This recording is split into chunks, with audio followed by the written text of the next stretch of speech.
The Zerbi comes firing shots at Chelsea over the Caicedo deal and basically says Levi Colwill wants to join them. In other words, Kylian Mbappe is available for 100 million euros and apparently Chelsea are favourites to get him from the English clubs.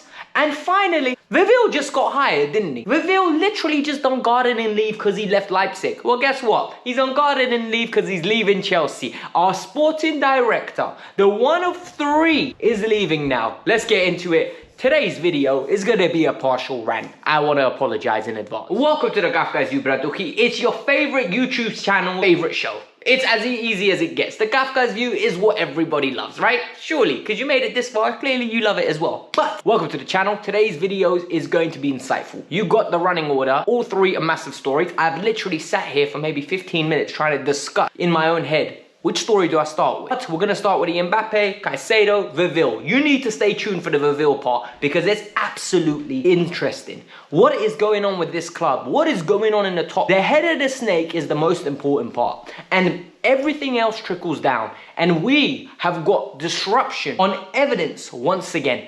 Before we continue, I want you lot to hit the like button. I want you lot to subscribe to the channel because we are creeping up and I want to be sprinting towards 30,000. So come on, we're 1,500 away. Come on, help me out, subscribe. And one more thing, a lot of you yesterday said, you know what, Alex, you'll grow a lot quicker if you be overly positive. Why aren't you overly positive? I'm here to give you honesty, transparency, and more importantly, my take.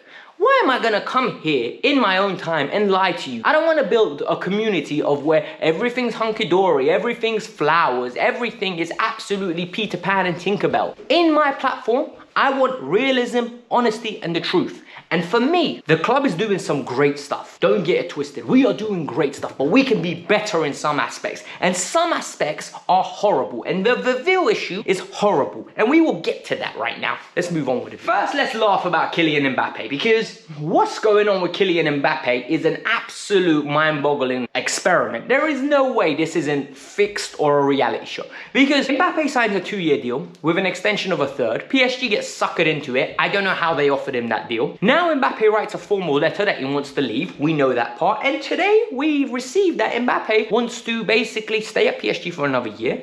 PSG aren't happy with that. They said he's got till the 31st to re-sign a new contract or he's going to Al Hilal for 200 million euros. The French reports are coming out that Real Madrid will wait till next year because PSG are convinced that he's already got an agreement with them, so they know they're getting him for free. And this is the peak part. One English club is interested, and the English club is Chelsea. I'm going to be here, and I'm going to be two sides of this aspect. Some of you said I have to be positive, so let me be positive. When we announced Nkunku, we had Mbappe in the montage. There was a picture of Nkunku and Mbappe in PSG. Mbappe was a Chelsea fan apparently. He had, I think, Didier Drogba's picture on his wall. And then when Nkunku was in training, we had Mbappe comment on a picture. So this must mean, by some people's logic, Mbappe is going to be joining Chelsea. Not a chance.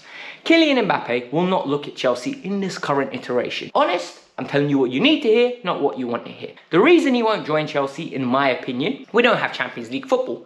Kylian Mbappe is driven by things that are going to bring him individual success, i.e. winning World Cups, winning Champions League, or winning the Ballon d'Or. You don't win the Ballon d'Or if you don't win the Premier League, the Champions League. So at this moment in time, we're ruled out from that aspect. Number two, Kylian Mbappe is going to be earning abnormal amounts of money. When I tell you abnormal, I'm not saying 500k. I'm saying 700k north. It could even be as close as 1 million due to his marketing, due to his branding. And I don't think Chelsea are willing to pay that money anymore. I need to be proven that Chelsea are that kind of club. Because the reality is, Bowley came in, flashed a lot of money in September, before September. We got a bunch of players and I would have said, you know what, if Mbappe ever comes available, we will sign him. We will be there. We will have a role to play. Come January, well, we got Enzo Fernandez on one of those deals, you know, the ones where it's spread across a lot of payments and more importantly, incentive-based contract. Now this summer, we're going for the option below the first choice option. Caicedo's not done. We're opting for Nicholas Jackson. Nkunku was already a done deal, so you can't even give him credit for paying the money there. But even that was a discounted move. Everything we do is data-driven. Everything we do is make sure it fits in our model. It's the truth. I'm sorry, we have not seen evidence. Mason Mount left. Why? They didn't offer him the 200k. They were offering him 150k. So the 200k is 50k extra a week. If they wanted it that badly, they would have kept him. Kai Havertz left because the new contract they offered him was subpar, incentive based. He was unhappy. A lot of you are going to say it's Mbappe, they're going to break the structure. Do you know how hard they had to work to bring this structure back down to a level where they deem it to be sustainable and competitive? Do you really think they will throw in a 700k a week bomb into their current model structure? Not a chance. I don't see it. I think Chelsea would love the idea of getting Kylian Mbappe. I don't think Chelsea have any chance on this planet to get Kylian Mbappe. Kylian Mbappe is ending up in one place. It's Madrid, in Los Blancos. He's going to be playing for Madrid and saying a la Madrid. That's it. We're not talking about this unless I see definitive individuals coming out. Not RMC from France, not L'Equipe, not organizations that I don't believe in. I don't believe the credibility of this source. The reason being is Mbappe would never consider Chelsea at this stage. This is not the type of Chelsea that Mbappe would consider. I'm sorry. Now we need to talk about Mr. Zerbi. And Zerbi came out all guns blazing. And I respect Zerbi for this. A lot of people had a problem with this. They're like, oh my God, it's so disrespectful. He's not allowed to talk about our player publicly. Oh my God. How dare Zerbi talk about Levi Colwill so publicly and openly? Well, let me tell you what he did.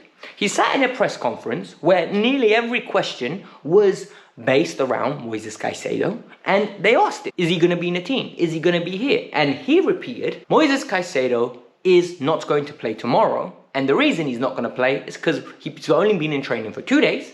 Tony Bloom, the owner, has told me that this player is not for sale unless something dramatic occurs. If he leaves, we replace him for similar quality. We will not replace him here for a budget version of Caicedo. Then he said, why is the question if Caicedo wants to leave? And the reality is, I would want Levi Colwill and Moises Caicedo to play together. I would want that to happen. Why is the question not, does Levi want to come back here? And they asked him, is that what he said? He said, I'm not saying anything. I'm just saying, why aren't you asking that question? And what is very evident here is, Zerbi's like us, he's fed up of this saga. He's fed up of the links away of his best player. He's fed up with Brighton being viewed as a club that can get pushed over, when in reality, they've been pushing Chelsea over. Let's think about this, all right? Cucurella, 62 million. Graham Potter, 21 million. That's what we paid. They took Lamptey off us for 5 million. They took Gilmour off us for 7 million. They've been pushing us over for a while. They took Colwill on loan for free. Reason being, because we had to beg them to give us Cucurella. So in this case, and this is where the reality is, we need to be very, very open and honest. He's allowed to talk the way he wants to talk, and we can't be disrespected by this because we have been publicly pursuing their players. Fabrizio Romano has come out and said, Chelsea don't have no problem with the way Zerbi spoke, and that's the truth. But I will say one thing. Zerbi was very confident in keeping his man. I don't know if this is just confident and yapping in front of the camera, but I don't think this deal was close. All I know is, apparently, Todd Bowley and Berhad Iqbali are both going to be talking with Brighton themselves today because Lawrence and Winstanley couldn't get the job done. That's the reality of it. Now the big guns are coming in. And if I was those two, I'd say, listen, why can't you get the big deal done? Why is it you can't get the big deal? Why do I have to come down and do your job for you? Because that's what happened with Enzo Fernandez. That's what happened with Mikhailo Mudryk. The big deals, they struggle to get across the line. Why is that? Why is it you can sell players but you can't buy players? Is it because your evaluation of these players is unrealistic? Is it because you're trying to get a number that is not realistic? Or is it because when we come, we just managed to negotiate the deal a little bit lower? Is it because you can't negotiate? And now this brings us on to the Vivell story. Let's get into that. This Vivell story yesterday kind of triggered me. And I'm going to be honest why it triggered me. Because what is happening in that boardroom is a representation of what happened last year at the club and why we finished 12th. When the top of the snake, I will repeat myself, is bad, the rest of the body crumbles. And in this case, it's evident what was going on. Rumours came out around February time. Vivell wasn't happy with the role he was promised. Vivell was not happy and was consistently overlooked in decision making. And what happened, in my opinion, this is my opinion, right? Vivell is on garden. We got Vivell from Leipzig. We got the other two from Monaco and from Brighton. I am going to tell you now, if we're going to become like a club, I would rather become like Leipzig, purely based on the talent they acquire and how they sell them on, the quality of the talent, than a club of the stature of Brighton or Monaco. It's my personal opinion. I might be wrong, you might disagree, you might like being a feeder club. All three, in my opinion, are still feeder clubs. It's just one is higher up in the food chain. Vivell has walked out and doesn't want to work with the club anymore, so for the next few months, he's going to be on gardening leave. And these are the three reasons I think this has happened. And these are the three big reasons. Number one, he wanted Nagelsmann. He wanted Nagelsmann as the gaffer. When he came in, he most probably believed he was going to have a lot of control. When Stanley and Lawrence, or whatever his name is, the other guy, they both did not want him. And guess what? The veto happened, where they ended up going with Pochettino. Whether that's the right decision or not, we don't know. Time will tell us. So far, I really like Poch. Number two, Joao Felix. Apparently, he wanted to sign Joao Felix. And guess what? They said no, he's not worth it. Poch vetoed the decision. Look, this cannot work like that. And the third one, the big one, he didn't know what his role was. How do you bring a person from Leipzig and not give him a clear defined role? He believed that some of the valuations that they were asking for players was below standard. For example, I can imagine Ruben Loftus-Cheek. That's a low value, like a player that he's not worth 16 million, he's worth more. Christian Pulisic, he's not worth 18 million, he's worth more. And maybe we wouldn't have sold as much of the deadwood, as people like to call him. But in essence, the reality is, Vivell had his own vision for the club. And clearly we weren't meeting it. What is the positive we can take away from this? The positive is that we're taking away another individual who wants to cook in the kitchen. And now we've got two key individuals that if something goes wrong, we know whose fault it is. We know who's driving the ship. We know who's organizing the roles and responsibilities. It's Winstanley and Lawrence, or Stuart, whatever his name is, yeah? I don't know but the other guy's name. I know Winstanley, the Brighton one. Enough is enough. Stop penny pinching. Stop causing so much stress in this window, because the reality is this window has become a farce from a signing player's perspective. We've signed one player this window. The other signings have all occurred prior to the window opening up. Don't tell me Angelo, because Angelo was meant to be a loan army player and Angelo is impressing now. So for me, the reality is we need to be very, very transparent as a board of what the incentives are for the club in the future. That's my personal opinion. I'm not going to judge this board until the end of next season, because then they would have had 2 years, a year to learn, a year to... Then we will judge, and then I will say whether we're a club that wants to win trophies or a club that just wants to develop players and sell them on. Because this wage structure that they've implemented is very reminiscent, in my opinion, of clubs like Monaco, of clubs like Brighton. Individuals that don't want to break the barrier, oh, we'll go for the next best alternative, because the marginal gain of buying a £20 million player here is better than going and splashing 50 million because you have to pay this much in wages and the tax bracket is not going to work out and all of the mathsy stuff. No, not for me. I don't need the mathsy stuff. I need you lot to perform on the pitch. Get me the best in class. Get me the best talent available, whether it's the youth talent, whether it's the first team talent. If Kylian Mbappé was available and we had the financial capability, go and get it done.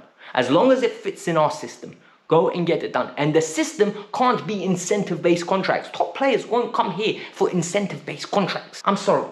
Guys, hit the like button, subscribe to the channel. Like I said to you lot, this is an interesting saga that we're in. I want to aim for a 1,000 likes on this video. I want you lot to subscribe. Here, I'm going to put 2 videos. One, the Cobham players that we've lost and how much money we have generated off them. And number 2, what is this multi-model club policy that Bowley's doing? It's all broken down for you. Go and watch it. Enjoy it. Peace out. I'm out.